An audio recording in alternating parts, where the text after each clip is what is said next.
So the news this afternoon is that Sunderland are set to interview Roy Keane for the position of manager. It's not 2007, Dan. So 2006. That's when he came in. Okay. Yeah. With the handshake game with Mick McCarthy. Niall Quinn floundering somewhat in his 5 games as manager, bottom of the table. So this was Craig Hope in the Mail Online who broke the story, or certainly was the first I saw with the story. Sunderland are third in League One. They were beaten 6-0 by Bolton at the weekend. So Lee Johnson has been given his marching orders, and the story is that Sunderland will interview Roy Keane. Now, such as Keane's stature and such as the interest, I think, in the UK these days in Keane, that they have a long list of high-profile people they're intent on interviewing. But the story is, it's Roy Keane. Now, there's an eclectic mix. Jonathan Woodgate seems to be... Yeah, that seems to be one that's doing the rounds credibly, I think. And then at the other end of the spectrum, we have 73-year-old, I didn't quite realise he was that old, 73-year-old Neil Warnock, who has multiple promotions on his CV as an also option. Like a credible candidate for the scenario that they're in. Absolutely. Yeah. Kira Louis Dreyfus, the trust fund billionaire owner, is enjoying the publicity, I would suggest, Dan. Interest from, quote, all over the world is what he's saying. So I think he's Netflix, I suppose. People I just think it's been ramped up. Did you see the interesting tidbit that I didn't see, that David Jones from Sky is a non-executive director of the board? I wasn't aware of that until I read it there this evening. So a disinterested party potentially. Well, this is the thing. It's an interesting dynamic there, because with these Roy Keane stories, there's an element of whatever, once bitten a million times shy. He's been linked with so many jobs, and so many of them have not been genuine links, and then you hear him talking at times, frustrated by sort of other people getting jobs and stuff. But so many times when a Roy Keane story pops up, it's just such big news because it's Roy Keane, and then it's after a day it's gone. Roy Keane is linked with a job, and then that night they appoint their new manager who's clearly been primed 4 or 5 days earlier. But in this instance, it does seem like it's been multiple sources. And I suspect Sunderland just strike me a bit like Newcastle at the moment. They're a club that probably would be briefing accurately enough, in the sense that they're trying to drum up there's a bit of that going on with it, as you're sort of they're enjoying the bit of the attention, but it does suggest that they will try and speak to him. And he is well regarded. Are they still making the Netflix show? I actually don't know, to be honest, because I really hope they are. Oh yeah, although I mean I was just going to say, he wouldn't be up for that, but actually I think he probably would, wouldn't he? He's hanging out with Mick Richards making videos, movies every half hour at the moment. He's very much well aware of his worth in that context. That's why when he turns around to Gary Neville, and Neville's like, you need to play the game more, and Keane says, what's the game? I don't know what the game is. Come on. I mean, I'm imagining him back in his youth dressed up as a Walker's, a leprechaun or something for an ad. He's always, he's done things along the way. Yeah.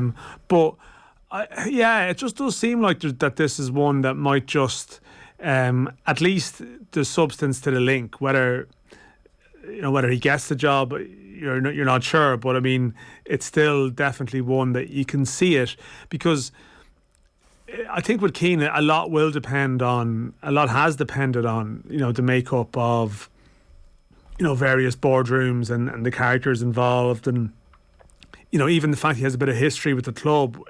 In that, I think in some places, as much as Roy Keane, his name carries weight, there'd be other clubs where I'm not sure. I think there'd be actually people be more on the fence about him. It would go beyond this is just a bit of an attention grabber thing. Whereas in Sunderland, they've actually seen him manage well. You know what I mean? That he has, they have seen firsthand that he can do a good job. And in hindsight, his time at Sunderland has aged pretty well. It was Ipswich was the one that was not good at all, really. It's very hard to put a positive slant on that. But the Sunderland thing, I mean, he left them in a much better position than he took them over, and a much better position than they are right now. But heading into a League One promotion battle as a short-term thing, it's like a scenario where you think, you think the quick hit Keane is more likely than the project Keane, if you know what I mean, in terms of the type of job that maybe if he's going to get back in. The question I was going to ask is, to what extent do you think Roy Keane is all that interested in League One Sunderland. With each passing year, he looks more and more comfortable. That's true. In a Sky Sports studio.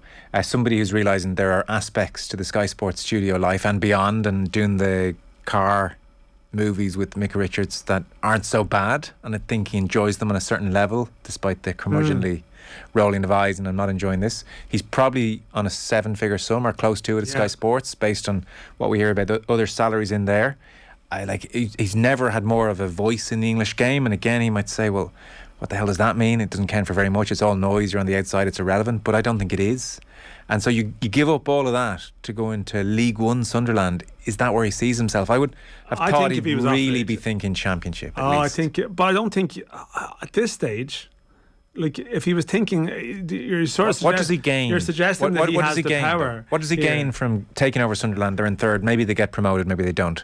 What does he gain from a promotion with Sunderland and finishing 14th in the Championship next year? Where does that take him? Nah, he's back in the game. Like I don't know. I see your point completely and where you're coming from, but then the flip side of that is it just means that Keane's been talking rubbish for years on a lot of what he said about, you know, people get chances, people get opportunities. No. I want to get back in there. No, not rubbish. I see your point. At a higher level, he would absolutely get back in there. I'm talking about the specifics of League One football with Sunderland as opposed to a mid-table Championship team. Yeah, I think he'd. But what you're saying, if he gets them to 14th in the Championship, I mean, like in terms of rebuilding, there are a few ifs in there. Is the point? No, I take that, but it's like the 2nd of February now. It's one where you go in with a distinct mission. He has a squad that should be competing in that league that it's in. You know, they've underperformed. I mean, they got done 6-0 by Bolton last week, but actually they're still third, albeit behind two teams who have games in hand on them. But you know, worst case scenario, I think Sunderland are going to be in the playoffs this season. So you're right into the cut and thrust of like the excitement of being competing and winning games and at the right end of the table. I think that scenario might be more attractive potentially at a club that you know, and it's a big club, and when it heaves, it's a Premier League club really in some respects. That might be a more attractive scenario than going down to a team, a modest Championship team, you know, who have really no scope to ever probably get out of the Championship, if you know what I mean, like, you know, in terms of what you would be expecting to do with it. I think compared to some other jobs you hear mention of at various times, and I'd be sure that Keane has probably, you know, informally let it be known he's been interested in various jobs that I'd say would be lesser jobs than this one, and hasn't happened for him. Okay. You know, so I think getting in here would be from his position, from someone who hasn't managed in 10 years, as in being a frontline sort of decision-making manager, to get a job like Sunderland, I think it'd be pretty good for him, you know. So that, and in a way, because there's been so many false dawns in the Keane return, I'm sort of loath to get too drawn into like imagining the scenarios with it, because like they're under pressure, and you can imagine them just thinking, do we just need that old hand who's been here before who can just get us up, and then we can rebuild in the Championship, you know. Okay, you've convinced me.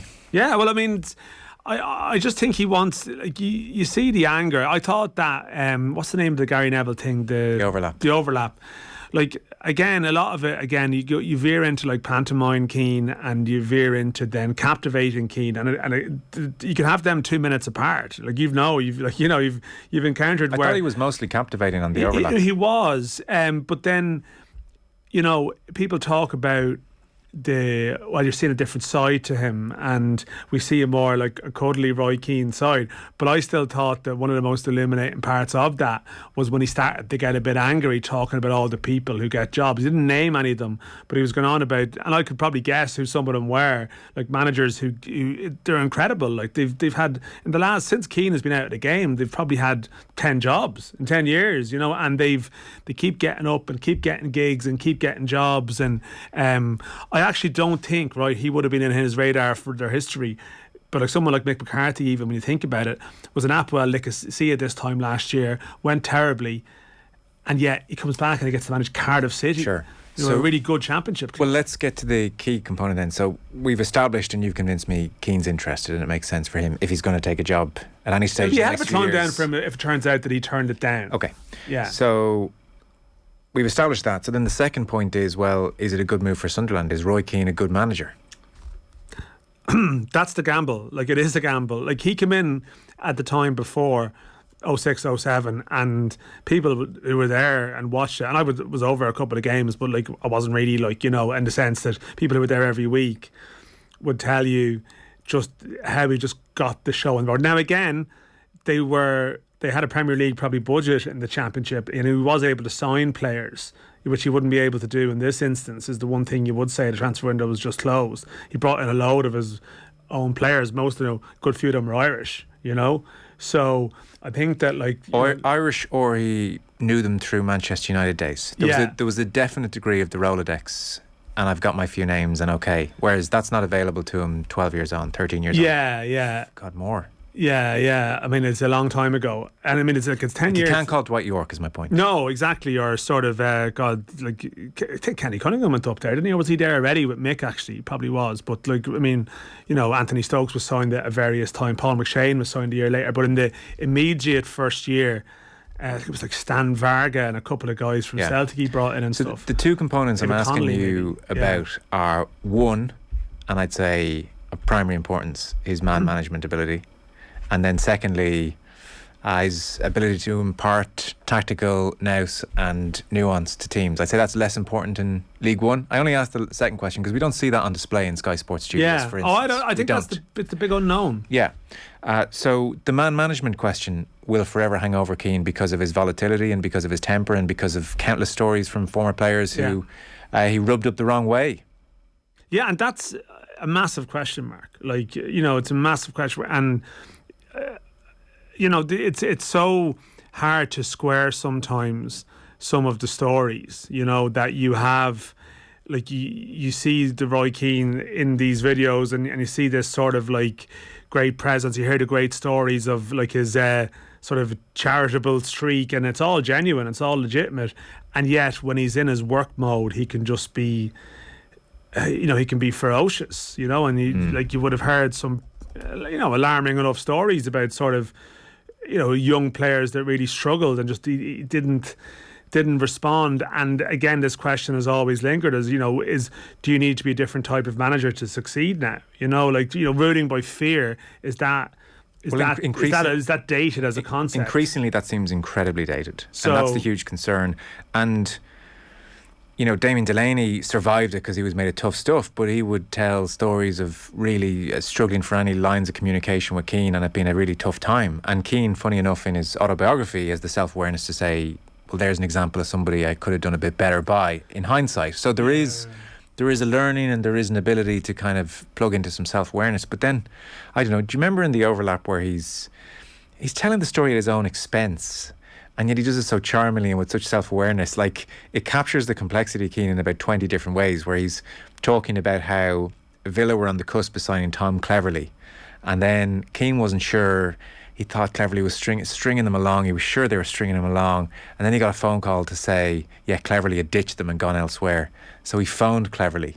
And again, he tells this story against himself, that he was ranting at Cleverley and like giving out to him. And like he jokes to Neville, he was like, I was waiting for, like, I wanted him to hang up the phone so I could stop. So, yeah. And then, of course, it turns out Cleverley does sign, and he sees him like a few days later. And, you know, it's a brilliant story. And he tells it amazingly, but and at his own expense. So there's an awareness of, you know, I went off on him for 20 minutes on the phone. Maybe I just don't know if you can get away with that anymore with a lot of modern day players. And I suppose, like, if you want to take the glass half full stance to it, like, you know, he's probably had a lot of time to think about some of those mistakes. But then again, like, you know, with the Ireland stuff, I think it seemed to start off quite well with Ireland, but then, you know, people are familiar with the sort of the WhatsApp audio, which I think was damning because it sort of spoke to how he was perceived within the group, regardless of your opinion of various issues and, you know, sort of disagreements with certain players. To me, it struck me as more of a fatigue thing, that over a period of time he just gets aggrieved with people, and they get a bit, the same voice doesn't work for them, anymore. And that dynamic is exacerbated at club level. But this is it's exacerbated, but this is what I'm talking about, the quick hit. Like the quick hit could have some appeal in that case, but then, maybe the pre-season tour is when it becomes a problem. And that's but also another thing I think has to be talked about as well is probably staff as well too. Crucial. Which is a big thing, because if it is the case that maybe he's not maybe he's not someone who's, say, has maybe a really defined like tactical philosophy or whatever it might be, and it may not be like, the coaching ground may not necessarily be his environment. I mean, there's be plenty of good managers that you could probably say that about, but they obviously have a very good coach day to day. Look how often, you even hear in the Irish context the role that someone like Anthony Barry has played, because is sort of a young coach on top of, and Stephen Kenny, remember even speaking about wanting young coaches who are on top of what's going on in the game at the moment. So I think it applies to Alex Ferguson, who refreshed his assistant, as you said, has been documented every so often. So that's the case for the worry would be, on your point, that he's had a lot of time to think about things. Is I never get the sense that too often these moments it's a well thought out conscious reaction. It's just a loss of control. I don't think like how many people, this is the thing, and Roy Keane is the most, probably, I can't think of a person who's been discussed more, and I can just imagine like what that's like for people around him who know him, to hear this all the time. But what you would say is that it's hard, like, for someone who's turned 50 now to suddenly like have a personality, for it to be sort of refreshed. I mean, people mellow to some degree, but people still also tune in on Sky hoping for the eruption. Yeah. And the question is, like, if you're in a football scenario, it does appear that in his younger days, like, he would have these eruptions, which were powerful, but not always pleasant for people. And I know, you hear someone like David Meyler would speak, and you sense that maybe Keane at times wanted a bit back from players, and might actually respected people who might have took him on a bit at times. That's what he actually wanted. But as we know, and this is the point, and it's a cliched thing, but they're not all configured the same way now. No, lots can't handle it, is the problem. Here's so as a counterweight to all the questions over his man management, for instance, and it proves the point you've just made about David Meyler. So here is Antoine Ferdinand on TalkSport in December of 2020. He's talking about Roy Keane and man management during their time together at Sunderland. So this incident is during a Premier League clash, high-level football, against Blackburn Rovers at Ewood Park. So here's Ferdinand talking in December about that game. He dealt with me, and I can only speak on my own experiences. We played Blackburn away one time, and we came in losing 1-0. And he hammered a few of the boys. He hammered me, and I thought we was doing well. And he hammered me. And he was like looking around and going, okay, well, who's going to grab this game by the scruff of the neck? Who's going to do this? Who's got the minerals to do that? And he looked at me and went, we all know you ain't, because you ain't got the minerals. And I was fuming with it. Just to get a reaction from you. He probably won't even remember, but I was fuming with it. And I was in the tunnel afterwards, in the tunnel before we went out to the second half. And I turned to the boys and I was like, listen, let's prove him wrong. Come on, guys, let's prove him wrong. We ended up winning the game 2-1. And I then walked into the dressing room, like, I was bopping. Like, I was like, yeah, all right, you hammered me. Okay, well, let's see what you're going to say now. Yeah. And he was waiting for me at the door, right? And I walked in, and he put his hand out, he shook my hand, he pulled me, and he went, I knew he was going to win that game anyway, and just started laughing. And to me, that's great management. Yeah, yeah. He knew I was going to speak out and try and get the lads going. And he targeted me, knowing that I was going to do that. To me, that is great management. I mean, he's lucky he targeted the right person, I suppose. Another player could go under. Well, yeah. And like, as I said, there's, in some ways, it's what it's what people take from it. Like, I have to say, I was doing a piece in not too distant memory. I'm actually trying to think what the context of it was. And it was a piece on Roy Keane. Maybe it was actually that it was the anniversary of 10 years him being out of management. And I did try to get to some players who'd been in his dressing room and asked them to speak. A couple of them didn't want to do it, and their view was, listen, every time I speak about Keane, it just blows up. And then I think they probably get a lot of grief from Roy Keane fans out there who just can't see anything wrong and anything that Roy Keane has ever done, and they've decided that they don't want the hassle, they don't want to sort of be out there and, well, here I'm telling another story about what Roy Keane was like. But I mean, they are out there, and as I've said before, some really sort of sound decent people, would have some pretty not great stories. So that can't be airbrushed from history either, But then the great contradiction is that so many of us would be captivated by the idea of him coming back. It's and I don't. You'd love to see him back involved in the sharp end of the game, and you'd love to see him be a great success. Well, I think a lot of people would. I remember when he was at Sunderland first and got them up and got into the Premier League and stayed up, just loving it, and it was thrilling. The Keane of this giant in Irish football was morphing into Premier League manager in front of our eyes here, and it was such a pity it went awry. And I do think post Ipswich, it seems strange how difficult he found it to get another job. I think I didn't see why Ipswich was such a counterweight to Sunderland. I thought Sunderland should have still loomed large over Ipswich. So unless people in the game talk and they were saying, no, I wouldn't be so sure or whatever, but from the outside it seemed odd to me that Ipswich counted so much against him, given that Sunderland had gone very well. Yeah, but I think probably it was the thing about that was probably how Sunderland ended. There was still stories around, again, some of the dressing room tales, I think, which went round the game and then probably bled into his Ipswich tale going so badly wrong. That you do get the sense that probably did count against him. And maybe because that the thing about playing the game, that maybe he never went out there to tackle that, so to speak. But I think that I do think that now you do have to sort of remember, he was actually offered the Celtic job just when he became Ireland assistant manager, and turned it down at that stage. And he would have, I've no doubt he's been offered jobs along the way. I think he's maybe even alluded to that just wouldn't have fitted, maybe international jobs. There was one international team, I think, was it Azerbaijan or someone, or there was definitely there's a team in Turkey at one point definitely wanted to take him. But I think in the early years it was more nothing come up, I think, that he would have gone for.